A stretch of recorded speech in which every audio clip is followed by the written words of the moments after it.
সংবাদ সবাইকে স্বাগত জানাচ্ছি আমি ফিরোজ তোহা। শুরুতেই সংবাদ শিরোনাম। সর্বশেষ গুরুত্বপূর্ণ আপডেট সংবাদে আপনাকে স্বাগত। শুরুতে সংবাদ শিরোনাম, পরে বিস্তারিত। শুরুতেই জানিয়ে দিব, বিএনপি রাজপ্রসাদে রাজনীতি করে না বলে অভিযোগ করেছেন বিএনপির জাতীয় স্থায়ী কমিটির সদস্য ড আব্দুল মঈন খান। এরপর জানিয়ে দিব, জিয়াউর রহমানের ভাবনা নিজের মনে করতে হবে বলছেন বিএনপির জাতীয় স্থায়ী কমিটির সদস্য গয়েশ্বর চন্দ্র রায়। এদিকে অতিরিক্ত পুলিশ সুপার উত্তম কুমারের দেশ থেকে নিষেধাজ্ঞা। বৃহস্পতিবার 30 মে দুদকের আবেদনের পরিপ্রেক্ষিতে ঢাকার মহানগর সিনিয়র স্পেশালাইজড জজ মোহাম্মদ আশামস জগলুল হোসেনের আদালত এ আদেশ দেয়। এদিকে জিয়া হত্যাকাণ্ডের বিচার কেন করে না বিএনপি, জানতে চায় জনগণ। বিএনপি ক্ষমতা থাকাকালীন জিয়াউর রহমান হত্যাকাণ্ডের বিচার কেন করেনি তা জনগণ জানতে চায় বলে মন্তব্য করেছেন ঢাকা 6 আসনের সংসদ সদস্য এবং বাংলাদেশ আওয়ামী লীগের কেন্দ্রীয় কার্যনির্বাহী কমিটির সদস্য মোহাম্মদ সাইদ খোকন। এদিকে ডলার সংকট কাটছে বললেন সালমান এফ রহমান। মূল্যস্ফীতি এখনও দেশের একটি সমস্যা উল্লেখ করে সালমান এফ রহমান বলেছেন, ডলারের দাম বাড়ার কারণে সবকিছুর দাম বেড়ে যায়, একই সঙ্গে রিজার্ভে চাপ সৃষ্টি হয়। তবে এখন ডলার সংকট কাটছে, তাই ধীরে ধীরে এসব সমস্যা কেটে যাবে। আশা করি আগামী জুলাই থেকে মূল্যস্ফীতি আরও কমে আসবে। এবং সর্বশেষ জানিয়ে দিব, পিটিআই নেতা কুরেশির 9 দিনের রিমান্ড। পাকিস্তান তেহরিক ইনসাফ পিটিআই নেতা শাহ মেহমুদ কুরেশিকে জিজ্ঞাসাবাদের জন্য 9 দিনের হেফাজতে পেয়েছে পুলিশ। পাকিস্তানের সন্ত্রাসবিরোধী আদালত এটিসি তার রিমান্ড মঞ্জুর করে। প্রিয় দর্শক, এতক্ষণ শুনছিলেন সংবাদ শিরোনাম, এবার বিস্তারিত। তবে তার আগে বন্ধুরা, আপনি কোন স্থান থেকে আমাদের সংবাদটি দেখছেন কমেন্ট করে জানিয়ে দিন এই সংবাদ সম্পর্কে আপনার মূল্যবান মতামত। প্রিয় দর্শক, আপনি যদি আমাদের চ্যানেলে নতুন হয়ে থাকেন, ভিডিওটি দেখতে দেখতে চ্যানেলটি সাবস্ক্রাইব করে রাখুন, যাতে করে আমাদের লেটেস্ট আপডেট সংবাদগুলো সবার আগে আপনার কাছে পৌঁছে যায়। এবার বিস্তারিত। বিএনপি রাজপ্রসাদের রাজনীতি করে না মঈন খান। বিএনপির জাতীয় স্থায়ী কমিটির সদস্য ড আব্দুল মঈন খান বলেছেন, বিএনপি রাজপ্রসাদের রাজনীতি করে না, এদেশের জনগণের রাজনীতি করে। আমরা এদেশের জনগণের সরকার চাই, সে সঙ্গে দেশের জনগণের ভোট এবং ভাতের অধিকার ফিরিয়ে দিতে চাই। বিএনপির প্রতিষ্ঠাতা সাবেক প্রেসিডেন্ট জিয়াউর রহমানের 43তম শাহাদাত বার্ষিকী উপলক্ষে বৃহস্পতিবার 30 মে দুপুরে ঢাকা মহানগর উত্তরের পল্লবীতে দরিদ্র এবং শ্রমজীবী মানুষের মাঝে রান্না করা খাবার বিতরণকালে প্রধান অতিথির বক্তব্যে তিনি এসব কথা বলেন। মঈন খান বলেন, বাংলাদেশের অর্থনীতি এবং ব্যাংকিং ব্যবস্থাকে ধ্বংস করে দিয়েছে সরকার, এদেশ থেকে লক্ষ লক্ষ টাকা পাচার করেছে তারা। এ সময় তিনি বলেন, এই পরিস্থিতির আলোকে বাংলাদেশের মানুষের বেঁচে থাকার অধিকার ফিরে আনতেই আমাদের আন্দোলন। এ সময় মহানগর উত্তর বিএনপির সদস্য সচিব আমিনুল হক, যুগ্ম আহ্বায়ক আনারুজ্জামান আনোয়ার, সদস্য মোহাম্মদ ইউসুফ, শাহ আলম, এবিএম রাজ্জাক, আফতাবউদ্দিন জসিম, মাহবুব আলম মন্টু, মোহাম্মদপুর থানা বিএনপির আহ্বায়ক শুক্কুর মাহমুদ, শেরেবাংলা নগর থানার যুগ্ম আহ্বায়ক শাহজালাল শিকদার প্রমুখ উপস্থিত ছিলেন। এছাড়াও ভাষণটিকে যুবদলের ঢাকা মহানগর উত্তর দুস্থদের মাঝে খাবার বিতরণ করে বিএনপির স্থায়ী কমিটির সদস্য ড আব্দুল মঈন খান। এ সময় মহানগর সদস্য সচিব আমিনুল হক উপস্থিত ছিলেন।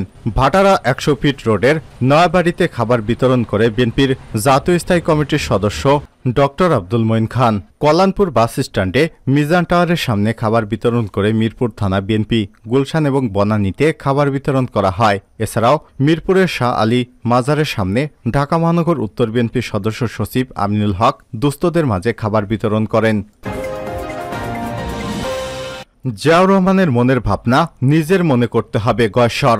জিয়াউর রহমানের ভাবনাকে নিজের ভাবনা হিসেবে মনে করতে হবে বলে জানিয়েছেন বিএনপির জাতীয় স্থায়ী কমিটির সদস্য গয়েশ্বর চন্দ্র রায়। দলের প্রতিষ্ঠাতা প্রয়াত রাষ্ট্রপতি জিয়াউর রহমানের 43তম মৃত্যুবার্ষিকী উপলক্ষে বৃহস্পতিবার 30 মে ঢাকা জেলার দক্ষিণ কেরানীগঞ্জ থানা বিএনপির উদ্যোগে আলোচনা সভায় দুস্থদের মাঝে খাবার বিতরণ এবং বৃক্ষরোপণ অনুষ্ঠানে এসব কথা বলেন গয়েশ্বর চন্দ্র রায় বলেন, আমাদের স্বাধীনতা রক্তক্ষয়ী যুদ্ধের মধ্য দিয়ে এসেছে, কাজী এ কাজই করেছেন জিয়াউর রহমান। তিনি স্বাধীনতার ঘোষণা যেমন দিয়েছেন তেমনি রণাঙ্গনে থেকে মুক্তিযুদ্ধের নেতৃত্ব দিয়েছেন। 1981 সালে 30 মে চট্টগ্রাম সার্কিট হাউসে সেনাবাহিনীর একদল দুর্বৃত্ত সদস্যদের অভ্যুত্থানে নিহত হন জিয়াউর রহমান। সেই থেকে এই দিনটিকে শাহাদাত দিবস হিসেবে পালন করে আসছে বিএনপি। গয়েশ্বরচন্দ্র রায় বলেন, জিয়াউর রহমান অনেক গুণের অধিকারী একজন নেতা ছিলেন। আমার নেতা দেশপ্রেম, সততা, ন্যায়ের পথ অনুসরণ করতে হবে, তার আদর্শকে ধারণ করে। জিয়াউর রহমান অনেক ভাবনাকে নিজের ভাবনা হিসেবে মনে করতে হবে।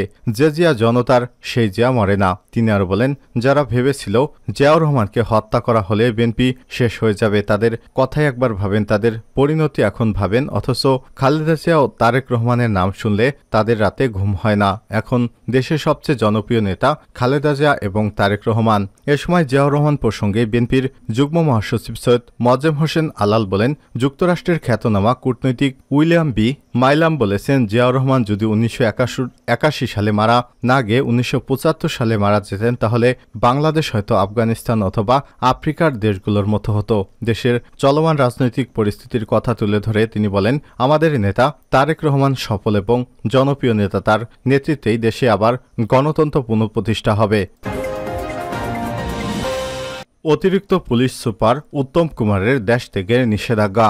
র্যাপিড অ্যাকশন ব্যাটালিয়ন র্যাবের অতিরিক্ত police super promote Uttam Kumar বিশ্বাসকে দেশ থেকে নিষেধাজ্ঞার আদেশ দিয়েছে আদালত। বৃহস্পতিবার 30 মে দুদকের আবেদনের পরিপ্রেক্ষিতে ঢাকার মহানগর সিনিয়র স্পেশাল জজ মোহাম্মদ আশামস জগলুল হোসেন আদালতে আদেশ দেয়। মামলার প্রাথমিক অনুসন্ধানকালে দুদকের পক্ষে দেশ ত্যাগের নিষেধাজ্ঞার আবেদন করে অনুসন্ধানকারী কর্মকর্তা দুদকের সহকারী পরিচালক রুহুল হক। আবেদনে বলা হয়েছে, উত্তম কুমার বিশ্বাসের বিরুদ্ধে বিভিন্ন অনিয়ম এবং দুর্নীতির মাধ্যমে আয় জ্ঞাতয় বহির্ভূত সম্পদ অর্জনের অভিযোগের বিষয়ে অনুসন্ধান শুরু হয়, যা বর্তমানেও চলমান আছে। ইতিমধ্যে তার স্ত্রীর নামে সম্পদ বিবরণীর নোটিশ জারি করে প্রতিবেদন দাখিল করা হয়েছে। অনুসন্ধানকালে বিভিন্ন ব্যাংক এবং অন্যান্য প্রতিষ্ঠান থেকে পাওয়া বেশ কিছু রেকর্ডপত্র বিশ্লেষণ করে দেখা যায় তিনি দুদকের নোটিশ পাওয়ার পরপরই অসংখ্য হিসাব থেকে সকল টাকা পয়সা তুলে হিসাব বন্ধ করেছেন, যা সন্দেহজনক বলে প্রতীয়মান হয়েছে। তিনি অনুসন্ধানের শুরু থেকে তেমন কোনো ধরনের সহযোগিতা করেননি এবং বিভিন্ন সময় মিথ্যা এবং বিভ্রান্তিকর তথ্য প্রদান করে অনুসন্ধান কার্য ব্যাহত করার অপচেষ্টা চালাচ্ছেন এবং অহেতুক কালক্ষেপণ করেছেন। অনুসন্ধানকালে গোপন সূত্র থেকে জানা যায়, উত্তম কুমার সব হিসাব বন্ধ করে দেশত্যাগের পরিকল্পনা করছেন। তিনি বিদেশে পালিয়ে গেলে অনুসন্ধান কাজ ব্যাহত হওয়ার সমূহ শঙ্কা রয়েছে। এজন্য তার বিদেশ গমনে নিষেধাজ্ঞা একান্ত প্রয়োজন। দুদকের পক্ষে শুনানি করেন মাহমুদ হোসেন জাহাঙ্গীর। এ সময় আদালত তার কাছে জানতে চান তিনি কি এখনও চাকরিরত কিনা। দুদক প্রসিকিউটর জানান তিনি এখনও চাকরিরত। শুনানি শেষে আদালত উত্তম কুমারের দেশ থেকে নিষেধাজ্ঞা আদেশ মঞ্জুর করে। জিয়া হত্যাকাণ্ডের বিচার কেন করেনি বিএনপি, জানতে চায় দেশের জনগণ। বিএনপি ক্ষমতায় থাকাকালীন জিয়াউর রহমান হত্যাকাণ্ডের বিচার কেন করেনি তা জনগণ জানতে চায় বলে মন্তব্য করেছেন ঢাকা 6 আসনের সংসদ সদস্য এবং বাংলাদেশ আওয়ামী লীগের কেন্দ্রীয় কার্যনির্বাহী কমিটির সদস্য মোহাম্মদ সাইদ খোকন। তিনি বলেন, জিয়াউর রহমান হত্যাকাণ্ড আজও রহস্যময় রয়ে গেছে।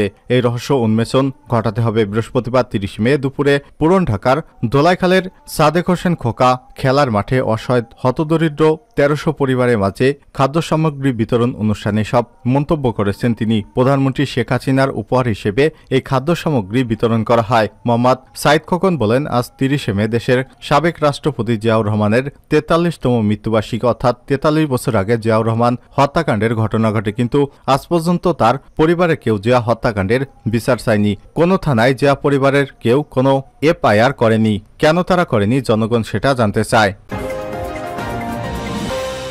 ডলার সংকট কাটছে বললেন সালমান এফ রহমান।